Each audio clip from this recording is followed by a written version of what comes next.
ਸਤਿ ਸ਼੍ਰੀ ਅਕਾਲ ਦੋਸਤੋ, ਸਵਾਗਤ ਆ ਤੁਹਾਡਾ ਆਪਣੇ YouTube channel GK academy Punjab ਦੇ ਵਿੱਚ। ਅੱਜ ਆਪਾਂ ਤੁਹਾਡੇ ਲਈ ਸਵੇਰੇ ਸਵੇਰੇ ਇੱਕ ਬਹੁਤ ਹੀ ਵਧੀਆ ਨਿਊਜ਼ ਲੈ ਕੇ ਆਏ ਹਾਂ, ਗੁੱਡ ਨਿਊਜ਼ ਲੈ ਕੇ ਆਏ ਹਾਂ, ਜਿਹਦੇ ਵਿੱਚ ਕਿ ਆਪਣਾ PPSC ਦੇ ਜੋ ਸੀਨੀਅਰ ਅਸਿਸਟੈਂਟ ਦੀਆਂ 198 ਪੋਸਟਾਂ ਆ ਚੁੱਕੀਆਂ ਨੇ। ਜਿਹੜੇ ਵੀ ਕੈਂਡੀਡੇਟ PPSC ਦੀਆਂ ਸੀਨੀਅਰ ਅਸਿਸਟੈਂਟ ਦੀਆਂ ਪੋਸਟਾਂ ਦੀ ਵੇਟ ਕਰ ਰਹੇ ਸੀ, ਸੋ 198 ਪੋਸਟਾਂ ਆਲਰੇਡੀ ਆਊਟ ਕਰ ਦਿੱਤੀਆਂ ਨੇ PPSC। ਇਹ ਅਫੀਸ਼ੀਅਲ ਨੋਟੀਫਿਕੇਸ਼ਨ ਆ ਜਿਹੜਾ ਆਪਾਂ ਤੁਹਾਨੂੰ ਪੜ੍ਹਾਵਾਂਗੇ। ਇਸ ਜਿਹੜੇ ਨੋਟੀਫਿਕੇਸ਼ਨ ਦੇ ਵਿੱਚ ਤੁਸੀਂ ਇੱਕ ਚੀਜ਼ ਧਿਆਨ ਰੱਖਣੀ ਹੈ, ਕਿਉਂਕਿ ਇਸ ਤੋਂ ਪਹਿਲਾਂ ਆਪਾਂ ਜੋ ਵੀ ਦੇਖ ਰਹੇ ਸੀਗੇ ਠੀਕ ਹੈ ਡਿਪਾਰਟਮੈਂਟਸ, ਤੇ ਉਹਦੇ ਵਿੱਚ ਆਪਾਂ ਦੇਖ ਰਹੇ ਸੀ ਕਿ 400 ਤੋਂ 500 ਪੋਸਟ ਸ਼ੋਅ ਹੋ ਰਹੀ ਸੀ। ਸੋ ਇਸ ਤੋਂ ਵੱਧ ਹੀ ਸ਼ੋਅ ਹੋ ਰਹੀ ਸੀ ਆਪਣੀ ਜੋ ਸੀਨੀਅਰ ਅਸਿਸਟੈਂਟ ਦੀਆਂ। ਸੋ ਜੇ ਫਿਲਹਾਲ ਸਿਰਫ ਇਹੀ ਡਿਪਾਰਟਮੈਂਟਾਂ ਵੱਲੋਂ ਉਹਨਾਂ ਨੂੰ ਮਨਜ਼ੂਰੀ ਮਿਲ ਕੇ ਜੋ ਮਤਲਬ ਕ੍ਰਾਈਟੇਰੀਆ ਹੁੰਦਾ ਵਾ ਇਹਨਾਂ ਦਾ ਕਿ ਕਿਹੜੀ ਡਿਪਾਰਟਮੈਂਟ 'ਚ ਕਿੰਨੀ ਪੋਸਟ ਚਾਹੀਦੀ ਆ, ਸੋ ਫਿਲਹਾਲ ਇਹਨਾਂ ਨੇ 198 ਪੋਸਟਾਂ ਆਊਟ ਕਰ ਦਿੱਤੀਆਂ ਨੇ। ਸੋ ਨੋਟੀਫਿਕੇਸ਼ਨ ਦੇ ਵਿੱਚ ਇਹ ਚੀਜ਼ ਲਿਖੀ ਹੁੰਦੀ ਆ ਕਿ ਡਿਪਾਰਟਮੈਂਟ ਕਿਸੇ ਟਾਈਮ ਦੇ ਉੱਤੇ ਵੀ ਇਹਦੀਆਂ ਪੋਸਟਾਂ ਵਧਾ ਵੀ ਸਕਦਾ ਤੇ ਘਟਾ ਵੀ ਸਕਦਾ, ਤੇ ਹੋ ਸਕਦਾ ਵਾ ਜਿਹੜੀਆਂ ਬਾਕੀ ਦੀਆਂ ਜੇ ਆਪਾਂ 300 ਪੋਸਟਾਂ ਵੀ ਮੰਨ ਲਈਏ ਕਿ ਸੀਨੀਅਰ ਅਸਿਸਟੈਂਟ ਦੀਆਂ ਹੋਰ ਆਉਣਗੀਆਂ, ਉਹ ਅਲੱਗ ਤੋਂ ਵੀ ਨੋਟੀਫਿਕੇਸ਼ਨ ਜਾਰੀ ਕਰ ਸਕਦਾ ਵਾ। ਇਹ ਡਿਪਾਰਟਮੈਂਟ ਦੀ ਪਾਵਰ ਹੁੰਦੀ ਆ, ਠੀਕ ਹੈ ਜੀ। ਸੋ ਦੇਖਦੇ ਹਾਂ ਆਪਾਂ ਹੁਣ, ਠੀਕ ਹੈ ਜੀ। ਹੁਣ ਇਹਦੇ ਵਿੱਚ ਆਪਾਂ ਕੀ ਦੇਖਣਾ, ਠੀਕ ਆ। ਇਹਦੇ ਵਿੱਚ ਸਭ ਤੋਂ ਪਹਿਲਾਂ ਤਾਂ ਆਪਾਂ ਐਗਜ਼ਾਮ ਪੈਟਰਨ ਦੇਖਾਂਗੇ ਕਿ ਐਗਜ਼ਾਮ ਪੈਟਰਨ ਕੀ ਰਹੂਗਾ, ਸਿਲੇਬਸ ਕੀ ਆਊਗਾ। ਏਜ ਲਿਮਿਟ ਤਾਂ ਤੁਹਾਨੂੰ ਸਾਰਿਆਂ ਨੂੰ ਪਤਾ ਹੁੰਦਾ ਕਿ 18 ਤੋਂ 37 ਜ਼ਿਆਦਾਤਰ ਜਿਹੜੀਆਂ ਆਪਣੀਆਂ ਪੋਸਟਾਂ ਹੁੰਦੀਆਂ ਨੇ ਉਹਦੀ ਹੁੰਦੀ ਆ।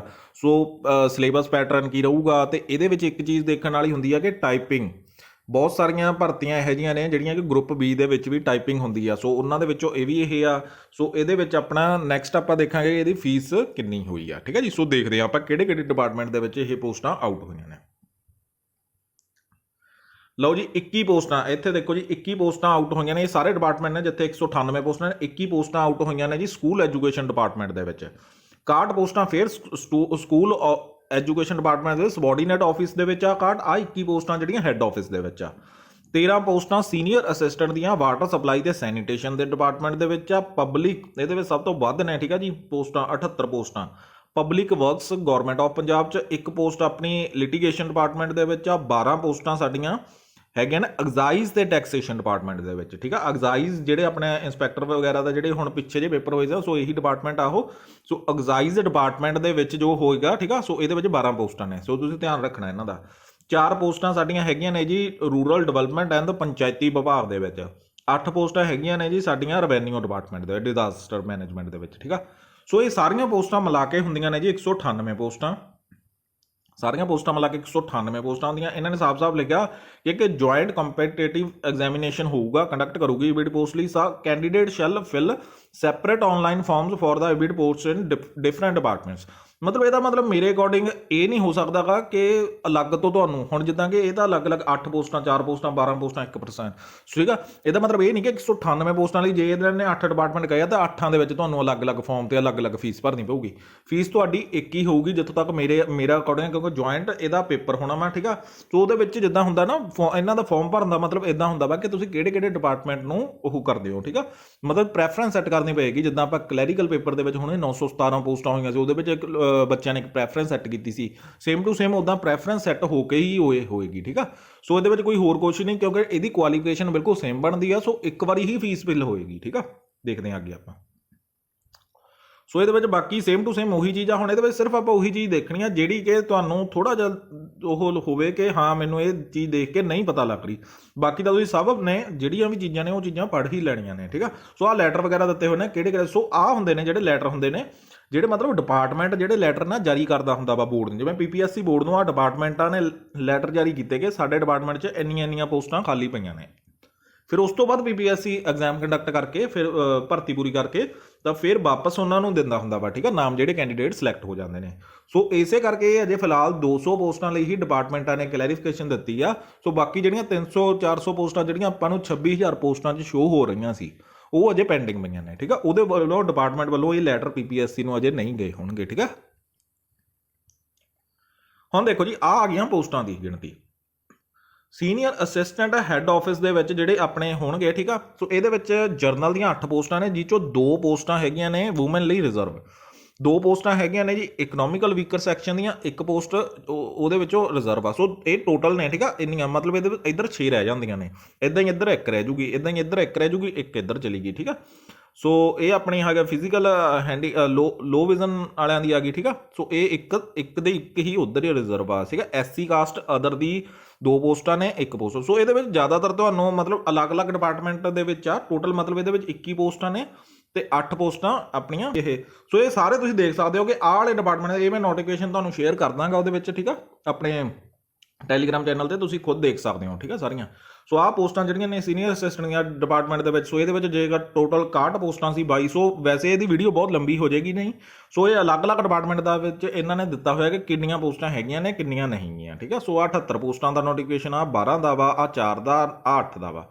ਹੁਣ ਨੈਕਸਟ ਦੇਖੋ ਜੀ ਆਪਣੇ ਨੈਕਸਟ ਇਹਨਾਂ ਨੇ ਆਹੀ ਚੀਜ਼ ਲਿਖਿਆ ਕਿ ਇਨਕਰੀਜ਼ ਤੇ ਡਿਕਰੀਜ਼ ਕਰ ਸਕਦੇ ਆ ਕਿਸੇ ਟਾਈਮ ਤੇ ਵੀ। 33% ਜਿਹੜੀ ਰਿਜ਼ਰਵੇਸ਼ਨ ਵੂਮਨ ਨੂੰ, ਉਹ ਸਾਰਾ ਕੁਝ ਸਿਲੈਕਟ ਕੀਤਾ ਹੋਇਆ ਇਹਨਾਂ ਨੇ।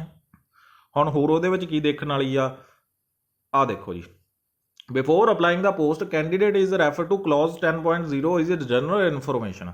Process of applying advertisement of the commission will be conducted joint competitive examination will be divided into 2 phases, ਠੀਕ ਹੈ ਜੀ। 2 ਫੇਸ ਹੋਣਗੇ, ਮਤਲਬ 2 ਪੇਪਰ ਹੋਣਗੇ। ਤੇ 2 ਪੇਪਰ ਦਾ ਮਤਲਬ ਇਹ ਨਹੀਂਗਾ ਕਿ ਉਹ ਮੈਂ ਤੁਹਾਨੂੰ ਅੱਗੇ ਪੜਾਉਂਦਾ ਕਿ 2 ਪੇਪਰ ਦਾ ਇਹਨਾਂ ਦਾ ਮਤਲਬ ਕੀ ਆ, ਠੀਕ ਆ।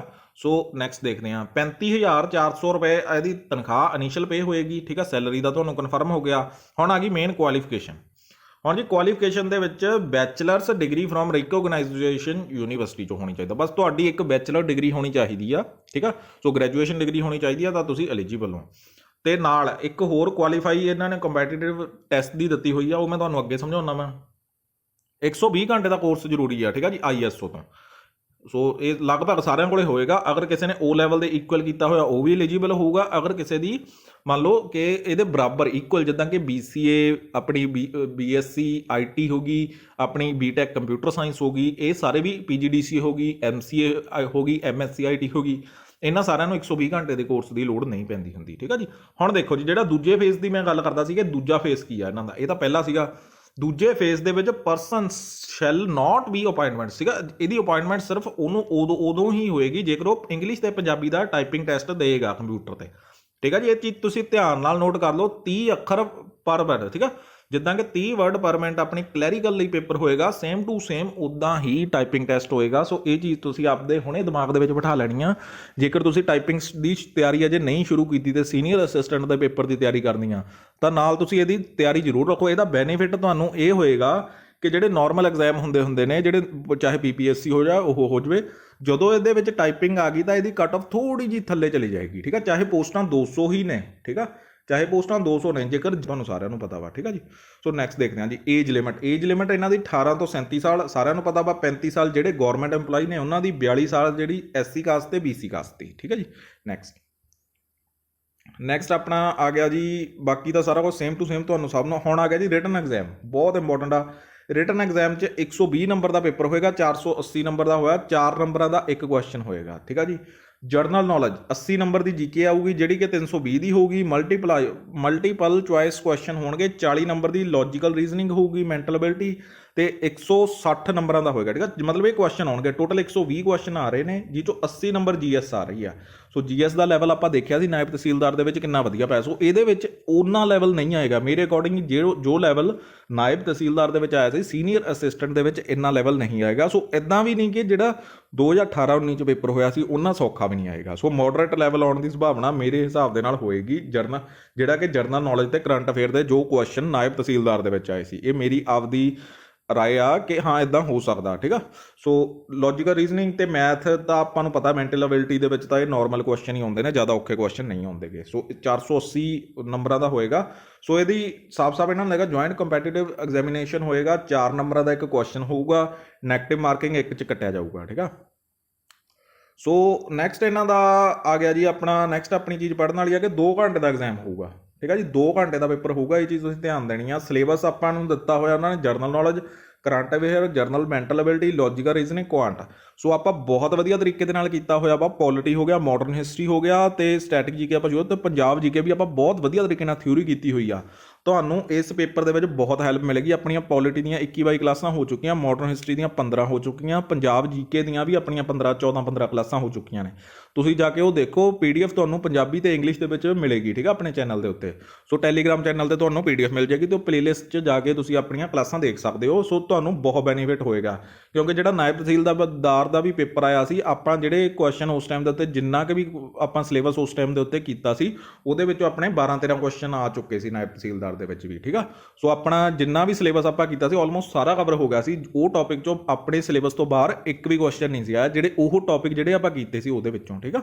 ਸੋ ਅਜੇ ਫਿਲਹਾਲ ਆਪਣਾ ਸਿਲੇਬਸ ਰਹਿੰਦਾ ਵੀ ਸੀ ਉਸ ਟਾਈਮ। ਹੁਣ ਆਪਾਂ ਸਿਲੇਬਸ ਹੌਲੀ-ਹੌਲੀ ਅੱਗੇ ਵਧਾ ਰਹੇ ਹਾਂ ਆਪਣਾ, ਠੀਕ ਆ। ਸੋ ਜਦ ਤੱਕ ਸੀਨੀਅਰ ਅਸਿਸਟੈਂਟ ਆਏਗਾ, ਕੋਆਪਰੇਟਿਵ ਇੰਸਪੈਕਟਰ ਆਏਗਾ, ਉਦੋਂ ਤੱਕ ਤਾਂ ਆਪਣਾ ਜੀਕੇ ਪੂਰੀ ਫਿਨਿਸ਼ ਹੋ ਜਾਏਗੀ, ਠੀਕ ਆ। ਸੋ ਬਸ ਇਹੀ ਆ ਕਿ ਇਹਦੇ ਵਿੱਚ ਇਹ ਪੇਪਰ ਦੇ ਵਿੱਚ ਤੁਸੀਂ ਥੋੜਾ ਜਿਹਾ ਕਰੰਟ ਅਫੇਅਰ ਦੇ ਵੱਧ ਫੋਕਸ ਰੱਖਣਾ। ਸੋ ਕਰੰਟ ਅਫੇਅਰ ਦੀ ਕਲਾਸ ਆਪਾਂ ਬਹੁਤ ਜਲਦੀ ਸ਼ੁਰੂ ਕਰਾਂਗੇ ਨੈਕਸਟ। ਤੋ ਬਾਕੀ ਸਭ ਕੁਝ ਤਾਂ ਤੁਹਾਨੂੰ ਸਭ ਨੂੰ ਪਤਾ ਹੀ ਹੋਏਗਾ ਕਿ ਇਹਦੇ ਵਿੱਚ ਇਹਨਾਂ ਨੇ ਕੋਈ ਇਹਦੇ ਵਿੱਚ ਪੜ੍ਹਨ ਵਾਲੀ ਚੀਜ਼ ਹੈ ਨਹੀਂ ਗੀ। ਇੱਕ ਆਪਾਂ ਫੀਸ ਦੇਖਣੀ ਆ। ਫੀਸ ਦੇ ਵਿੱਚ ਇਹਨਾਂ ਨੇ ਦਿੱਤਾ ਹੋਇਆ ਜੀ ਕਿ 500 ਰੁਪਇਆ ਐਪਲੀਕੇਸ਼ਨ। ਸੋ 750 ਰੁਪਇਆ ਹੈਗਾ SC ਕਾਸਟ, ST ਹੋ ਗਏ ਤੇ BC ਕਲਾਸ ਦੀ, ਠੀਕ ਆ। So ex serviceman of Punjab state ਦੀ 500 ਰੁਪਇਆ ਵਾ, ਠੀਕ ਆ। No fee to be paid, ਠੀਕ ਆ। ਸੋ ਟੋਟਲ 500 ਰੁਪਇਆ ਫੀਸ ਆ, ਮਤਲਬ ਇਹਨਾਂ ਦੀ, ਉਹਦੀ 750 ਆ। 500 ਰੁਪਇਆ ਆ ਗਈ ਜੀ EWS, PWS ਤੇ ESM LDESM ਦੀ 500 ਰੁਪਇਆ। ਤੇ ਜਿੰਨੇ ਵੀ ਮਤਲਬ general sports award of freedom fighter ਹੋ ਗਏ, ਇਹਨਾਂ ਦੀ 1500 ਰੁਪਇਆ, ਠੀਕ ਆ। ਜਰਨਲ ਤੋਂ ਲੈ ਕੇ ਸਪੋਰਟਸ ਦੇ ਵੀ ਤੇ ਅਵਾਰਡ ਆਫ ਫਰੀडम ਫਾਈਟਰ ਦੀ। ਸੋ ਇਹ ਸਾਰਾ ਕੁਝ ਆਪਣਾ ਹੋ ਗਿਆ। ਸੋ ਤੁਸੀਂ ਐਪਲੀਕੇਸ਼ਨ ਫਾਰਮ ਤੁਹਾਡੀ ਇਹ 6-7 ਤਰੀਕ ਨੂੰ ਭਰਨੇ, 6 ਤਰੀਕ ਨੂੰ ਭਰਨੇ ਸਟਾਰਟ ਹੋਣਗੇ, ਠੀਕ ਆ। ਸੋ 2 ਫੇਸ ਦੇ ਵਿੱਚ ਜਿਹੜਾ ਮੈਂ ਤੁਹਾਨੂੰ ਕਿਹਾ ਸੀ 2 ਫੇਸ ਕਿਹੜੇ ਨੇ ਦੇਖੋ। ਸੋ ਐਪਲੀਕੇਸ਼ਨ ਭਰਨ ਦੀ ਨਹੀਂ ਆ, ਠੀਕ ਆ। ਸੋ ਐਪਲੀਕੇਸ਼ਨ ਦੇ ਦਿੱਤਾ ਹੋਇਆ ਉਹਨਾਂ ਨੇ ਕਿ ਪਹਿਲਾਂ ਆਨਲਾਈਨ ਅਪਲਾਈ ਕਰੋ। ਸੋ ਇਹ ਜਦੋਂ ਤੁਸੀਂ ਆਪਦਾ ਫਾਰਮ ਭਰੋਗੇ ਤੁਹਾਨੂੰ ਪਤਾ ਲੱਗ ਜਾਏਗਾ, ਠੀਕ ਆ, ਐਡਵਰਟਾਈਜ਼ਮੈਂਟ ਦਾ। ਸੋ ਬਸ ਤੁਸੀਂ ਇਹ ਚੀਜ਼ ਧਿਆਨ ਰੱਖਣੀ ਹੈ ਕਿ ਜਿਹੜਾ ਪੇਪਰ ਹੋਊਗਾ, ਪੇਪਰ ਦੇ ਅਕੋਰਡਿੰਗ ਪੇਪਰ ਦੇ ਵਿੱਚ ਸਭ ਤੋਂ ਪਹਿਲਾਂ, ਸੋ 2 ਫੇਸ ਦਾ ਮਤਲਬ ਇਹੀ ਆ ਜਿਹੜਾ ਮੈਂ ਤੁਹਾਨੂੰ ਉੱਪਰ ਦੱਸਿਆ ਸੀ ਕਿ ਸਭ ਤੋਂ ਪਹਿਲਾਂ ਜਿਹੜਾ ਟੈਸਟ ਹੋਊਗਾ, ਸਭ ਤੋਂ ਪਹਿਲਾਂ ਰਿਟਨ ਟੈਸਟ ਹੋਊਗਾ। ਰਿਟਨ ਟੈਸਟ ਹੋਣ ਨੂੰ ਜਿਹੜਾ 120 ਨੰਬਰ ਦਾ 120 ਕੁਐਸਚਨ ਆਉਣਗੇ, ਜਿਹੜੇ 480 ਨੰਬਰ ਦਾ ਹੋਊਗਾ, ਠੀਕ ਆ। ਸੋ ਸੈਕਿੰਡ ਥਿੰਗ ਤੁਸੀਂ ਧਿਆਨ ਜੀ 'ਚ 80 ਕੁਐਸਚਨ ਜੀਕੇ ਤੇ ਕਰੰਟ ਅਫੇਅਰ ਦੇ ਆਉਣਗੇ ਤੇ 40 ਕੁਐਸਚਨ ਸਾਡੇ ਆਉਣਗੇ ਮੈਥ ਤੇ ਰੀਜ਼ਨਿੰਗ ਦੇ। ਸੋ ਇਹੀ ਚੀਜ਼ ਤੁਸੀਂ ਧਿਆਨ ਰੱਖਣੀ ਆ, ਠੀਕ ਆ। ਸੋ ਹੁਣ ਥੋੜਾ ਜਿਹਾ ਆਪਾਂ ਸਿਲੇਬਸ ਦੇ ਉੱਤੇ ਨਿਗਾਹ ਮਾਰ ਲਈਏ। ਸੋ ਉਸ ਤੋਂ ਬਾਅਦ ਆਪਣਾ ਟਾਈਪਿੰਗ ਟੈਸਟ ਹੋਏਗਾ। ਸੋ ਸਿਲੇਬਸ ਇੱਕ ਵਾਰ ਆਪਾਂ ਦੇਖ ਲੈਂਦੇ ਆ ਕਿ ਸਿਲੇਬਸ ਇਹਦਾ ਕੀ ਇਹਨਾਂ ਨੇ ਮੈਂਸ਼ਨ ਕੀਤਾ ਵਾ, ਠੀਕ ਆ। 1 ਮਿੰਟ ਦੇਗਾ ਜੀ ਬਸ। ਸੋ ਆ ਰਿਹਾ ਜੀ ਆਪਣਾ ਸਿਲੇਬਸ ਦੇ ਵਿੱਚ ਇਹਨਾਂ ਨੇ ਜੀ ਜਰਨਲ ਨੌਲੇਜ, ਕਰੰਟ ਅਫੇਅਰ ਦੇ 'ਚ ਨੈਸ਼ਨਲ ਇੰਟਰਨੈਸ਼ਨਲ ਇੰਪੋਰਟੈਂਸ ਦੇ ਵਿੱਚ ਇਕੋਨੋਮਿਕ ਇਸ਼ੂ ਪਾਇਆ ਹੋਇਆ, ਪੋਲਿਟੀ ਇਸ਼ੂ ਪਾਇਆ ਹੋਇਆ, ਐਨਵਾਇਰਨਮੈਂਟ ਇਸ਼ੂ ਪਾਇਆ ਹੋਇਆ, ਸਾਇੰਸ ਐਂਡ ਟੈਕਨੋਲੋਜੀ ਇਸ਼ੂ ਪਾਇਆ ਹੋਇਆ, ਐਨੀ ਕਰੰਟ ਇਸ਼ੂ, ਹੋਰ ਕੋਈ ਵੀ ਕਰੰਟ ਇਸ਼ੂ ਆ ਰਿਹਾ, ਠੀਕ ਆ। ਸੋ ਇਹ ਤੁਸੀਂ ਧਿਆਨ ਨਾਲ ਪੜ੍ਹਨਾ ਵਾ। ਸੋ ਪੋਲਿਟੀ ਦਾ ਆਪਾਂ ਕਰ ਰਹੇ ਹਾਂ, ਠੀਕ ਆ। ਮਾਡਰਨ ਹਿਸਟਰੀ ਦੇ ਵਿੱਚ ਇਹਨਾਂ ਨੇ ਸਪੈਸ਼ਲ ਦਿੱਤਾ ਹੋਇਆ ਇੰਡੀਅਨ ਫਰੀडम ਸਟਰਗਲ ਮੂਵਮੈਂਟਸ। ਇਵੇਂ ਆਪਾਂ ਬਹੁਤ ਚੰਗੀ ਤਰ੍ਹਾਂ ਕੀਤੇ ਆ। ਪੰਜਾਬ ਦੀ ਹਿਸਟਰੀ ਆਪਾਂ 14th ਸੈਂਚੁਰੀ ਔਨਵਰਡ ਬਹੁਤ ਚੰਗੀ ਤਰ੍ਹਾਂ ਕੀਤੀ ਹੋਈ ਆ। ਸੋ ਇਹ ਸਾਰੇ ਤੁਸੀਂ ਆਪਣੇ ਚੈਨਲ ਤੋਂ ਆਹ 2 ਪਾਰਟ ਤੁਹਾਡੇ ਆਪਣੇ ਚੈਨਲ 'ਚੋਂ ਕਵਰ ਹੋ ਰਹੇ ਨੇ, ਠੀਕ ਆ। ਸੋ ਇੱਕ ਪੋਲਿਟੀ ਇਸ਼ੂ ਇਹ ਤੁਹਾਡਾ ਸਾਡੇ ਚੈਨਲ 'ਚੋਂ ਕਵਰ ਹੋਏਗਾ, ਠੀਕ ਆ। GK ਅਕੈਡਮੀ ਪੰਜਾਬ 'ਚੋਂ ਬਹੁਤ ਵਧੀਆ ਤਰੀਕੇ ਨਾਲ ਆਪਾਂ ਪੋਲਿਟੀ ਪੰਜਾਬੀ ਤੇ ਇੰਗਲਿਸ਼ ਦੋਨੇ ਲੈਂਗੁਏਜ 'ਚ ਕੀਤੀ ਹੋਈ ਆ। ਤੇ ਆ ਵੀ ਆਪਾਂ ਬਹੁਤ ਵਧੀਆ ਤਰੀਕੇ ਨਾਲ ਮਾਡਰਨ ਹਿਸਟਰੀ ਹੋ ਗਈ, ਫਰੀडम ਸਟਰਗਲ ਦਾ ਟਾਈਮ ਤੇ 14th ਸੈਂਚੁਰੀ ਤੋਂ ਜਿਹੜੀ ਹਿਸਟਰੀ ਆਫ ਪੰਜਾਬ ਆ, ਇਹ ਵੀ ਆਪਾਂ ਕੀਤੀ ਹੋਈ ਆ।